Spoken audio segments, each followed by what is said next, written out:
കരൂർ ദുരന്തത്തിൽ ആദ്യ വീഡിയോ സന്ദേശവുമായി വിജയ്. ദുരന്തത്തിന് പിന്നിൽ ഗൂഢാലോചനയുണ്ടെന്ന ആരോപണം വിജയ് ഉന്നയിക്കുന്നു. തങ്ങൾ തെറ്റ് ചെയ്തിട്ടില്ലെന്നും ദുരന്തത്തിൽ രാഷ്ട്രീയം കലർത്താനില്ലെന്നും വിജയ് പറഞ്ഞു. സത്യം പുറത്തുവരുമെന്നും എന്തുകൊണ്ട് കരൂരിലെ റാലിയിൽ മാത്രം ഇത് സംഭവിച്ചുവെന്നും വിജയ് ചോദിച്ചു. கிட்டத்தட்ட ஒரு 5 மாவட்டத்துக்கு பிரச்சாரத்துக்கு போனோம். இந்த மாதிரி எதுவுமே நடக்கல. ஆனால் கரூரில் மட்டும் ஏன் எப்படி நடக்குது, எப்படி நடக்குது, மக்களுக்கு எல்லா உண்மையும் தெரியும். மக்கள் எல்லாத்தையும் பார்த்துக்கிட்டு இருக்கிறாங்க. கரூரை சேர்ந்த அந்த மக்கள் அந்த உண்மையெல்லாம் வெளியில் சொல்லும்போது எனக்கு கடவுளே நேரில் வந்து இறங்கி அந்த உண்மைகள்லாம் சொல்கிற மாதிரி எனக்கு தோணுச்சு. சீக்கிரமே எல்லா உண்மைகளும் வெளியில் வரும். எங்களுக்கு தரப்பட்ட இடத்துல நாங்கள் போய் அந்த அந்த ஸ்பாட்டில் நின்று நாங்கள் பேசிட்டு வந்தோம். அதை தாண்டி எந்த தவறும் எங்கள் சைடில் நாங்கள் எதுவும் செய்யலை. பட் இருந்தாலும் எங்கள் கட்சியை சேர்ந்த நிர்வாகிகள் தோழர்கள் மேலே எஃப்ஐஆர், அது மட்டும் இல்லை சோஷியல் மீடியாவை சேர்ந்த நண்பர்கள் தோழர்கள் அவங்க மேலே எஃப்ஐஆர்லாம் போட்டு இப்போ பிடிச்சிக்கிட்டு இருக்கிறாங்க.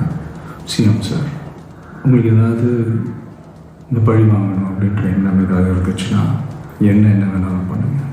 அவங்க மேலே கை வைக்காதீங்க. நான் ஒன்று வீட்டில் இருப்பேன், இல்லை நான் ஆஃபீஸில் இருப்பேன். என்ன வேணாலும் செய்யுங்க. വിജയുടെ ആദ്യ പ്രതികരണമാണ് നമ്മൾ കണ്ടത്. വികാരാധീനനായി വിജയ് പ്രതികരിക്കുകയാണ്. എന്താണ് സംഭവിച്ചത് എന്നതിലുള്ള പ്രതികരണമാണ്.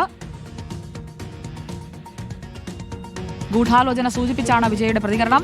അപ്പോൾ സത്യം പുറത്തു വരണം എന്ന ആവശ്യമാണ് പ്രധാനമായും ഉയർത്തുന്നത്. നമുക്കിപ്പം അഷ്കർ അലി കരിമ്പ ചേരുകയാണ്. Good evening Ashkar Ali Karimba. ഗൂഢാലോചനയുണ്ട് എന്നത് ഉറപ്പിക്കുന്ന തരത്തിലല്ലേ ഇന്നത്തെ ഈ പ്രതികരണവും നമ്മൾ വായിച്ചെടുക്കേണ്ടത്?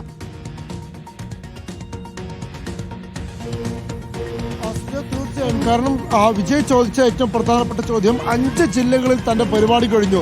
ഇത് 6ാമത്തെ ജില്ലയാണ് കരൂർ. കരൂരിൽ മാത്രം എന്തുകൊണ്ട് ഇങ്ങനെ സംഭവിച്ചു എന്നുള്ളതാണ് വിജയ് ഉന്നയിക്കുന്ന പ്രധാനപ്പെട്ട ചോദ്യം. അത് സ്വാഭാവികമായും ആ ചോദ്യം സർക്കാരിലേക്കും പോലീസിനും തന്നെ എത്തിക്കും, പോലീസിലേക്കും വിരൽ ചൂണ്ടുന്നതാണ്. മാത്രമല്ല താൻ എപ്പോഴും ജനങ്ങളുടെ സുരക്ഷയാണ്, അല്ലെങ്കിൽ പൊതുമക്കളുടെ സുരക്ഷയാണ് താൻ എപ്പോഴും വില കൽപ്പിക്കുന്നത്. അതിനൊതുക്കുന്ന രീതിയിലാണ് എല്ലാ പരിപാടികളും സംഘടിപ്പിക്കുന്നത്. പക്ഷേ പോലീസ് അനുവദിച്ച് നൽകുന്ന സ്ഥലത്ത് മാത്രമേ പരിപാടി സംഘടിപ്പിക്കാൻ കഴിയുള്ളൂ. അങ്ങനെയാണ് ഇവിടെയും പരിപാടി സംഘടിപ്പിച്ചത് എന്നുള്ള മറുപടി വിജയ് പറയുകയും ചെയ്യുന്നുണ്ട്. ഏറ്റവും അവസാനമായി ഒരു സിനിമാ സ്റ്റൈലിൽ തന്നെ ഒരു പ്രതികരണം കൂടി വിജയ് പങ്കുവെക്കുന്നുണ്ട്. CM സാർ എന്ന് വിളിച്ചുകൊണ്ടാണ് MK സ്റ്റാലിനോട് ഒരു പ്രതികരണം വിജയ് നടത്തുന്നത്. അഥവാ തന്നെ എന്ത് വേണമെങ്കിലും ചെയ്തോളൂ, താൻ ഇപ്പോൾ എൻ്റെ വീട്ടിൽ തന്നെയുണ്ട്, അല്ലെങ്കിൽ തൻ്റെ ഓഫീസിൽ തന്നെയുണ്ട്, തന്നെ എപ്പോൾ വേണമെങ്കിലും എന്ത് നടപടിക്കും വിധേയമാക്കാം. പക്ഷേ ഇപ്പോൾ ചെയ്തുകൊണ്ടിരിക്കുന്നത് എൻ്റെ നേതാക്കൾക്കെതിരെയും എൻ്റെ പാർട്ടി മെമ്പർമാർക്കെതിരെയും FIR ഇട്ടുകൊണ്ടിരിക്കുന്ന തിരക്കാണ്. പല ആളുകളെയും അറസ്റ്റ് ചെയ്യുകയും ചെയ്യുന്നു. സമൂഹ മാധ്യമങ്ങൾ തന്നെ പിന്തുണ പ്രഖ്യാപിക്കുന്നവരടക്കം അറസ്റ്റ് ചെയ്യുന്ന സാഹചര്യമുണ്ട്. അത് അവസാനിപ്പിക്കണം. തന്നെ എന്ത് വേണമെങ്കിലും ചെയ്തോളൂ, പക്ഷേ തൻ്റെ അണികളുടെ മേലിൽ, തൻ്റെ പ്രവർത്തകരുടെ മേലിൽ കൈ വെക്കരുത് എന്നുള്ളൊരു പരാമർശമാണ് വിജയ് ഇതിൽ നടത്തുന്നത്. അഥവാ MK സ്റ്റാലിനോട് ഡയറക്റ്റായി തന്നെയുള്ള ഒരു പ്രതികരണം ഈ വിഷയത്തിൽ ആ രീതിയിൽ തന്നെ നടത്തുന്നു എന്നുള്ളതാണ്. മറ്റൊന്ന്, എൻ്റെ ജീവിതത്തിൽ തന്നെ ഏറ്റവും താൻ വേദനിക്കുന്നൊരു സമയമാണ്. ഇത്രയും വേദനിക്കുന്നൊരു സമയം സന്ദർഭം തനിക്ക് ഇതുവരെ അഭിമുഖീകരിക്കേണ്ടി വന്നിട്ടില്ല. തന്നോടുള്ള സ്നേഹം കൊണ്ടാണ് ആളുകളൊക്കെ തന്നെ പരിപാടിയിലേക്ക് വരുന്നത്. പക്ഷേ അന്ന് നടക്കാൻ പാടില്ലെന്ന് വിചാരിച്ച ഒരു കാര്യമാണ് അന്ന് കരൂരിൽ സംഭവിച്ചത്. അവിടെ ദുരന്തം ബാധിച്ചവരിലേക്ക് ഓടിയെത്തണമെന്ന് താൻ ആഗ്രഹിച്ചിരുന്നു. പക്ഷേ അങ്ങോട്ട് വരാൻ പറ്റിയ സാഹചര്യമായിരുന്നില്ല. അങ്ങനെ താൻ വന്നിരുന്നുവെങ്കിൽ ഒരുപക്ഷെ മറ്റ് ചില കാര്യങ്ങളിലേക്ക് അത് എത്തുമായിരുന്നു. അത് ഒഴിവാക്കാൻ വേണ്ടിയാണ് താൻ അങ്ങോട്ട് വരാതിരുന്നതെന്ന് തനിക്ക് നേരെ ഉയർന്ന ഏറ്റവും വലിയൊരു വിമർശനത്തിന് മറുപടിയായി വിജയ് പറഞ്ഞു വെക്കുകയും ചെയ്യുന്നുണ്ട്.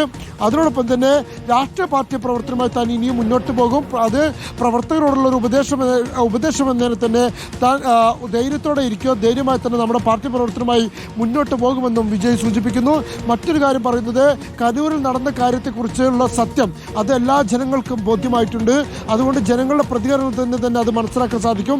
ജനങ്ങൾ പല കാര്യങ്ങളും പറയുമ്പോൾ ദൈവം ഇറങ്ങി വന്ന് സത്യം വിളിച്ചു പറയുന്നത് പോലെയാണ്, ദൈവം വിളിച്ചു പറയുന്നത് പോലെയാണ് തനിക്ക് ഫീൽ ചെയ്തതെന്നും വിജയ് പറയുന്നത്. ചില ഡയലോഗുകളൊക്കെ തന്നെ, അല്ലെങ്കിൽ വിജയ് വളരെ വികാരഭരിതനായിട്ടാണ് സംസാരിക്കുന്നതെങ്കിൽ പോലും അദ്ദേഹത്തിൻ്റെ വേദന ഉൾക്കൊള്ളുമ്പോൾ പോലും ചില പരാമർശങ്ങളൊക്കെ തന്നെ ഒരു സിനിമാ സ്റ്റൈൽ പ്രതികരണങ്ങളായി തന്നെ നമുക്ക് തന്നെ തോന്നുന്ന രീതിയിലാണ് വിജയുടെ പ്രതികരണം. സുജിയ. ഓക്കെ, വിവരങ്ങൾ നൽകിയത് അഷ്കർ അലി കരിമ്പയാണ്.